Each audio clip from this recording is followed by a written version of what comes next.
Water is the focus tonight. A lack of water in the Eastern Cape. Our theme, Iman Rapeti, has been with you live from Becha. Let's go back to her. Over to you, Iman. Thank you very much, Francis. And it's been a really interesting evening so far, hearing from community members, hearing their pain of dealing without water, hearing some of the explanations from the municipal authorities on what they plan to do to circumvent the possibility of a day zero scenario. We also heard from a climatologist about the expectations for rain and the possibilities for floods. Where are we now?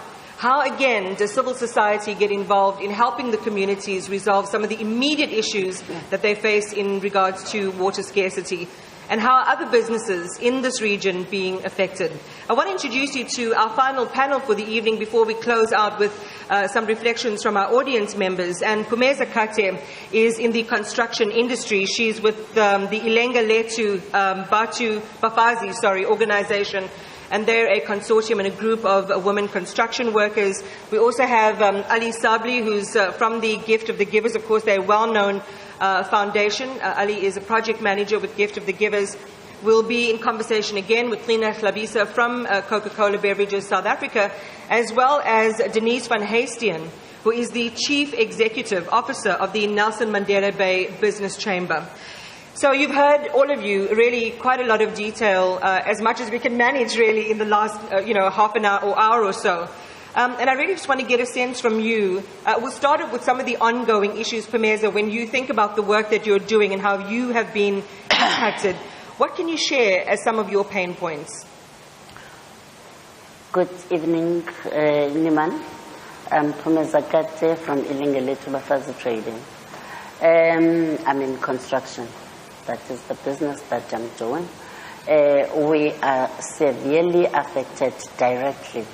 As you can recall, that construction deals with the water direct. And in construction, we're working with timelines. So if you don't have water, it means you have delays.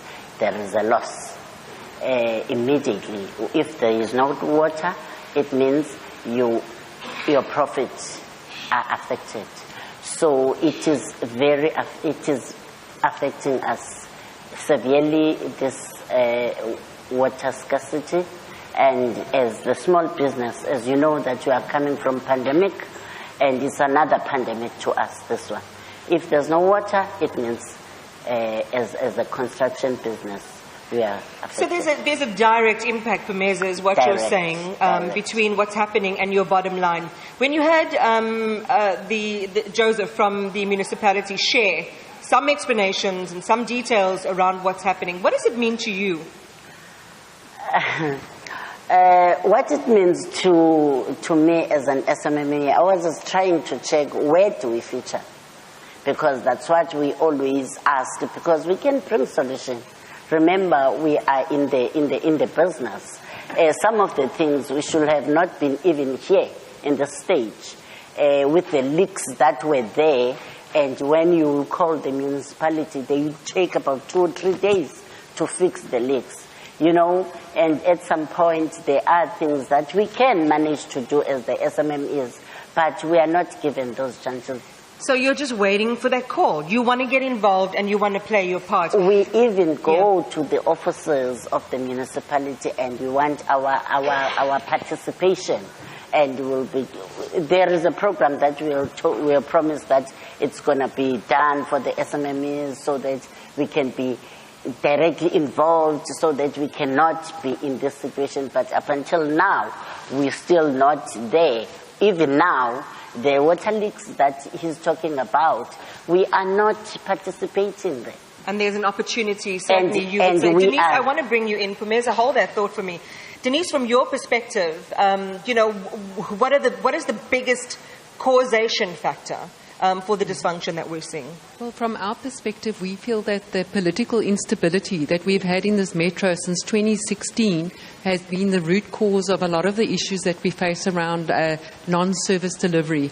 And for example, if you look at the political instability, we've had 15 acting city managers since 2016, and it makes it very difficult for the municipal officials to do their jobs when you have that constant change. And then also Treasury has taken taken fund in a way that could have been used for investment in infrastructure and other areas as well. And over this period, there's been very little maintenance of infrastructure. So you've seen a situation where there's extensive leaks. In fact, 29% of water has been lost to leaks, and a further 11% to unauthorized water consumption. So it's not just a story of a drought, it's a broader one of a water management crisis as well. Would you say they have it in their hands? I mean, if they get the politics right, people focus on the work, they get the allocations that are timeous and enough, up to the challenge, that the situation can be turned around? That's exactly what we need. We need political stability here. We need a situation where there's little political interference in the administration of the city.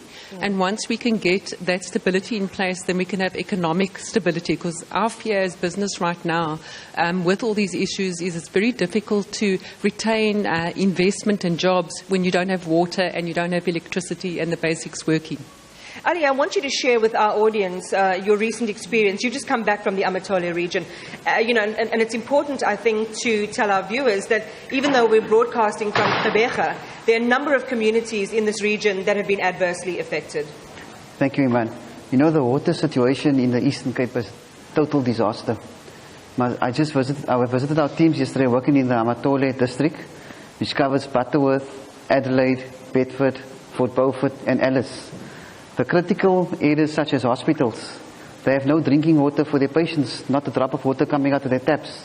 You find situations when the water tanker truck pulls up at the hospital, patients are running to collect water from the truck. Where have you seen this kind of situations before? So it shows that the water situation in the Eastern Cape is a total disaster.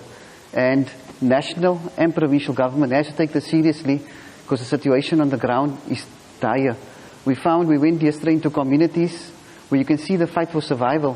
When our water truck pulled up in the place of Newtown, Fort Beaufort, we found youngsters and elderly people fighting at the taps of the water truck.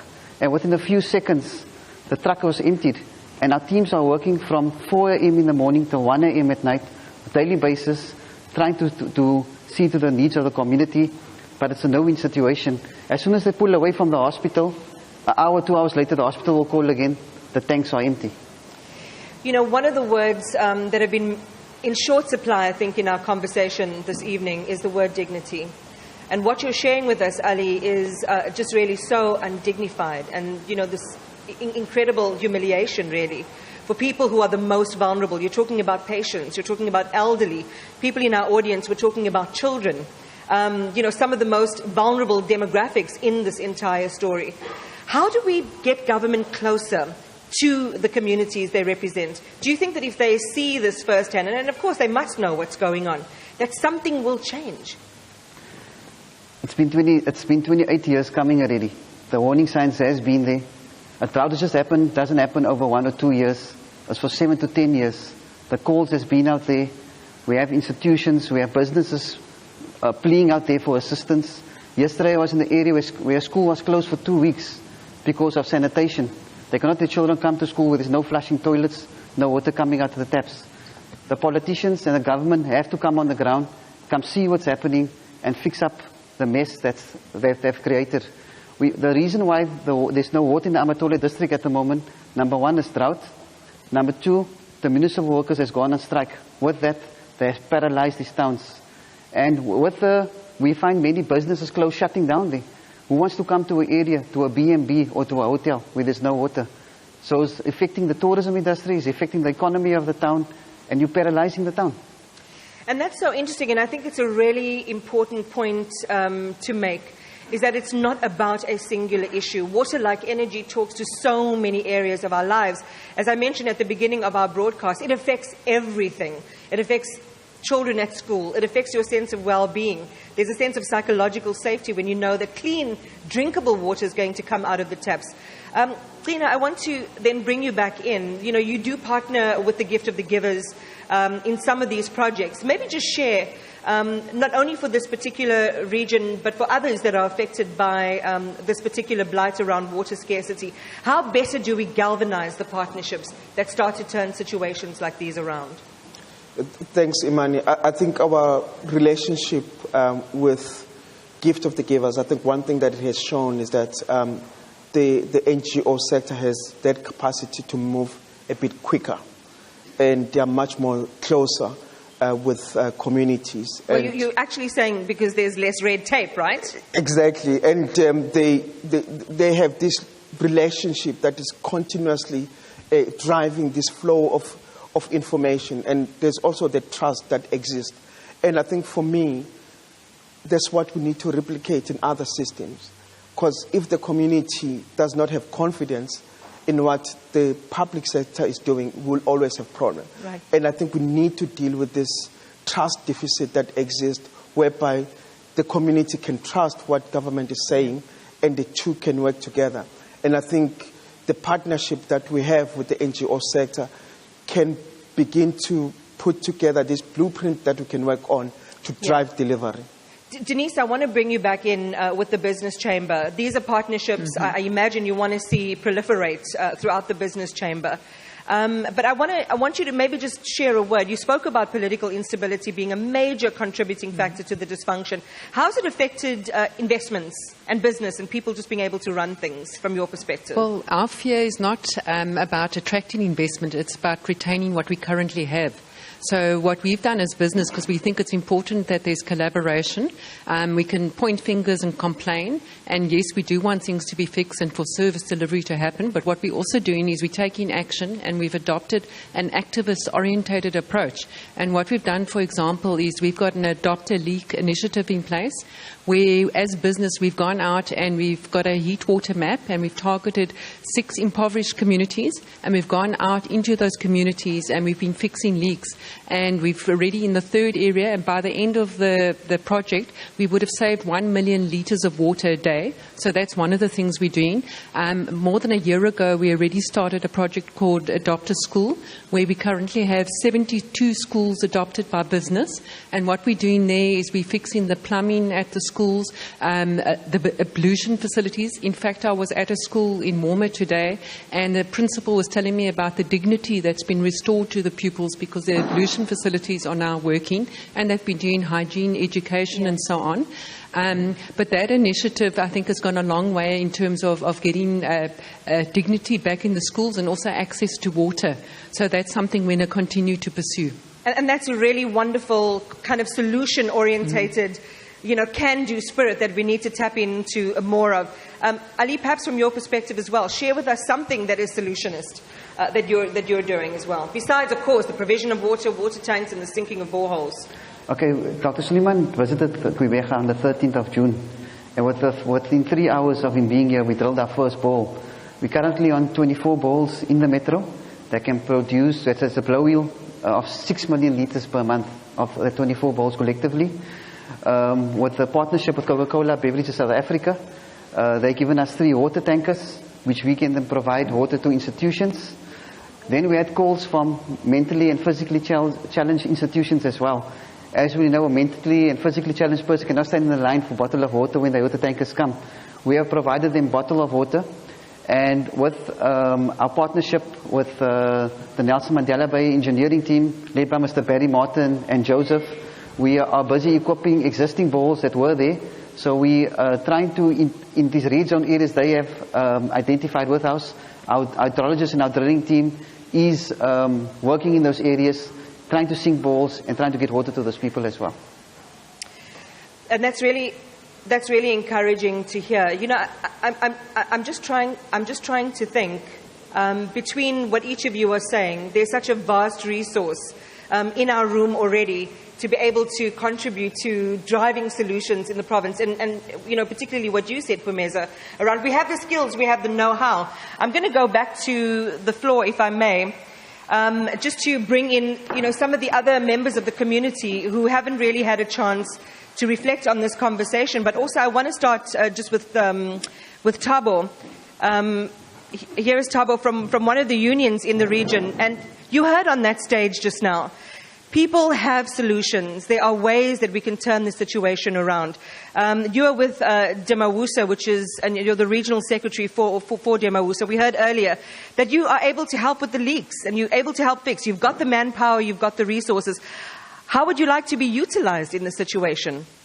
Thank you for the opportunity. Firstly, from the union point of view, we think that the municipality should have actually implemented the council resolution that was taken in 2018 to insource the ATT plumbers. The ATT plumbers would actually form part of the household leaks within the metro. That's where our poor communities are being served. But that did not happen. And we think that one of the mitigating plans to save water in this municipality was to take them permanently and actually divert the funds that the municipality is currently using to insource or outsource to contractors. Because currently the municipality is using contractors that are needing to repair water leaks instead of using the existing staff and capacitate them so that we cannot really have a problem when it comes to skills deficit. But the problem in this municipality is about skills deficit that we need to really entertain and inculcate within this institution. Thank you so much, Thabo. Again, just another affirmation of skills, talent and some resources that are available to the municipality to be able to fix some of the most immediate issues, like dealing with the issue of leaks. I want to also just get a view from Chief Alexander from the Nama Royal House. Chief Alexander, good evening to you and welcome. You've heard from the municipal leaders, you've heard from civil society, you've heard from your fellow community. Share with us, what your thoughts are on the future. Well, I'm Senior Alexander at the Royal House, and I'd like to have an input. All the tradesmen, I'm over 70, so all the old tradesmen of the country that is working in the municipality, those here, the engineers and stuff, they must have a series of their people. Where are the people? I can be as a casual and give my skills to the people that work. These guys are not skillful, they working. And they use their SMEs, they're gangsters, they use their pals, their friends to do the job, and the real people sitting on the side. So, do you feel you have this contribution to make, this role to play? You also want to be called up to help solve this issue. That's what we got engineers that do the job all the years. The PE didn't change so much. The still infrastructure is there, but now what the problem is. So the people that maintain, they don't maintain. They don't know how to do it actually in the first place, and don't know how to maintain. But there's people that know, and then give their input.